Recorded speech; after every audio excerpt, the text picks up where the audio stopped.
Hello guys, good morning, taong morning po sa lahat ng mga viewers natin. So guys, another great day, no? Kasi meron tayong isang OFW business partner na umuwi dito para kunin yung cheque niya. Actually, nakuha na yung cheque niya and nandito na po sa harap nyo ngayon. Pina-withdraw na po nila. So ito po yung video natin, hindi po ito para mag-brag, no? Para ma-inspire natin yung mga members natin sa Tao Elevate. At the same time, yung mga gusto pang sumali sa Tao Elevate.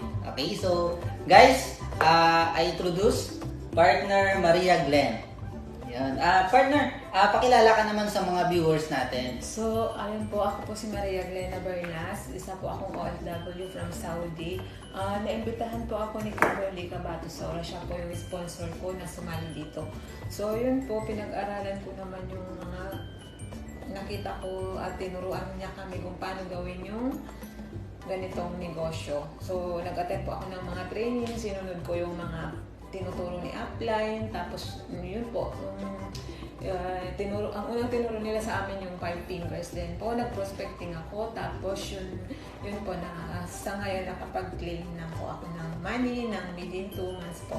Wow, and grabe. yun po, sa mga hindi pa nakakasali yung mga friends ko at saka yung mga ibang na-invite ko dyan at saka ibang mga OFW, tuloy-tuloy lang po kayo, maniwala po kayo sa mga tinuturo ni Mentor Upline, sa mga nag-invite ko sa inyo. Isa po itong opportunity na makakatulong din aside sa na may work kayo sa ibang bansa, pag pa kayo, part-time lang, gagawin natin, kikita po tayo. Yes. So pag umuwi po tayo sa Pilipinas, kahit na hindi na natin asahan muna yung mga money natin, salary natin sa abroad, makikita pa rin po tayo. So ngayon po, nagbakasyon ako, mayroon pa rin akong money. Wow. Aside sa ibang salary ko po dyan sa abroad. So ito po, tuloy-tuloy lang po natin, wag po tayo magpapadala sa mga hindrance, yung mga rejection po, yung mga hindi naniniwala sa ganitong negosyo, maniwala lang po kayo at sumunod lang po sa sistema, yun po, kikita kayo. Yes. Coach, para at least alam nila, ilang taon ka na sa abroad? Ayun po, 25 years na ako foreign na ako kumita ng ganito. Lagi ko pong pinapadala sa family ko yung pera ko, pero ngayon lang ako naman ng pera. 25 years Para ka na sa akin. Saudi? Yes po. Grabe, ang tagal mo na sa Saudi. Actually, guys, marami na rin kami mga nakausap na mga OFW. Baka makarelate kasi mga viewers natin. Marami po kami mga nakakausap na OFW. Actually, same kay Coach Glenn na 20 years, 25 years na sa abroad. Pero ganun pa rin eh. Kaya nga tayo tumagal sa ibang bansa kasi walang nangyayari. Kasi kung merong nangyayari, sana hindi na tayo tatagal sa ibang bansa. Yes. Kaya sa mga OFW na nandyan ngayon, kung ikaw, bago ka pa lang sa abroad, 2 years, 1 year contract ka pa lang, or second contract mo pa lang dyan sa ibang bansa, para sa akin, yung trabaho natin, very predictable eh. Diba? Simple lang naman yung gagawin mo eh, para malaman mo kung ano magiging resulta mo. Tingnan mo lang yung mga nauna sa'yo. Si Coach Maria Glenn, 25 years na sa abroad. Kaya nga siya sumali sa business natin kasi kulang yung sa abroad. Sabi nga nila, Coach, pag nagsahod tayo, parang dumadaan lang yung sahod sa atin kasi padala yan sa pamilya. Maganda yung sinabi mo kanina, Coach, na yung income mo sa abroad, yan yung pang pamilya. Yung income mo sa negosyo, yan yung pang savings mo. Kasi pagka wala kang gagawin na ganito, malabo na makakapag-save ka eh. Kasi kung anong nangyayari sa'yo every month, kahit magbilang ka pa ng 30 years, 50 years, Yes po. same pa rin yung mangyayari. Kaya sa mga OFW na nandyan ngayon, bago ka man or luma ka man sa abroad, mas maganda ng itry mo rin. Kasi si Coach Glenn, nag-try lang din eh. Imagine mo, 2 months to, Coach? Yes po. Grabe, 2 months. Kumita siya ng 100, magkano yung exact amount? 103,000 Yes. na cheque. So guys, itong video na to, isa to sa magtatapik sa'yo na kailangan mo na rin to. No? Kung matagal ka na sa ibang bansa, walang nangyayari, don't expect result kung wala kang gagawin bago or wala kang idadagdag sa ginagawa mo. Kasi karamihan sa mga Pilipino, Coach, no, na gusto natin magbago yung resulta pero ayaw natin baguhin yung ginagawa.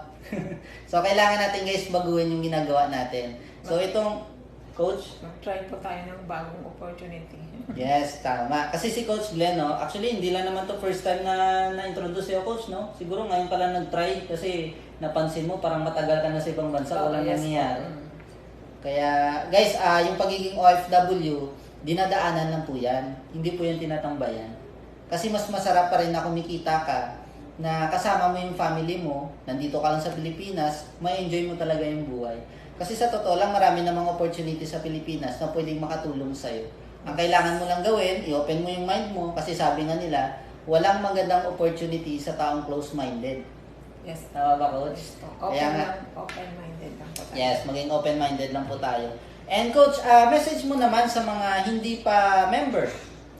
Sa mga hindi pa po member dyan, ng mga OFW, tsaka kahit yung mga nandito sa Pilipinas, ito po isang magandang opportunity po. Nasubukan ko po. Dati po nag-doubt din ako nung una, pero itinuloy ko pa rin na maniwala. At yun po, sinubukan ko. At yun po, totoo naman po sila na talagang may makiklin ka. Wow, grabe. Congrats, Coach. And guys, sa lahat ng mga hindi pa po member, no? Kung friend ka po ni Coach Glenn, pwede ka nang sumali sa kanya. And sa mga makakapag-share ng video na to, kung sino makapag-share sa ng video na to, i-message mo na rin para at least malaman mo kung ano yung meron dito sa Dow Elevate, bakit merong nagpapacheque ng 100,000. Hindi po basta-basta, Coach, no? Magpacheque ka ng 100,000 kasi karamihan sa mga OFW, actually umuwi naman may ipon, Coach. Kaso nga lang, hindi tumatagal. Yes po. Kasi yung routine, may cycle kasi sa pagiging OFW. Pagka uwi ng Pilipinas, actually may ipon naman. Kaso pag nandito ka sa Pilipinas, pag puro labas na yung pera mo, wala nang pumapasok. Yes. Automatic, mauubos din yun. Kahit may 200,000, 300,000 kapag uwi, pag walang pumapasok na income, mauubos at mauubos yan. Pag naubos ko, saan ang gagawin? Babalik na naman na ibang Babalik bansa. na naman yan. Kaya tatagal ka, 25 years, 20 years sa ibang Yes bansa po. na walang mangyayari. So, soon, possible si Coach Glenn magpo-for good na to kasi meron na siyang source of income dito sa Yes, Pilipinas. Kaya guys, sa mga viewers natin, Coach, any message, last message sa kanila? Yun po, gaya lang po ng sinabi ko, maniwala lang po tayo sa opportunity na to na binibigay ng Dow Elevate po. Tuloy-tuloy lang po natin itong Yes. magandang opportunity na to. At maniniwala lang po tayo, sumunod tayo sa mga training ni upline at mentors po. Tuturuan naman po kayo. Yun lang po. Yes, thank you so much po sa lahat. And Coach, congratulations. Congrats po. And sa next check, mas malaki pa. So, God bless sa lahat and more power.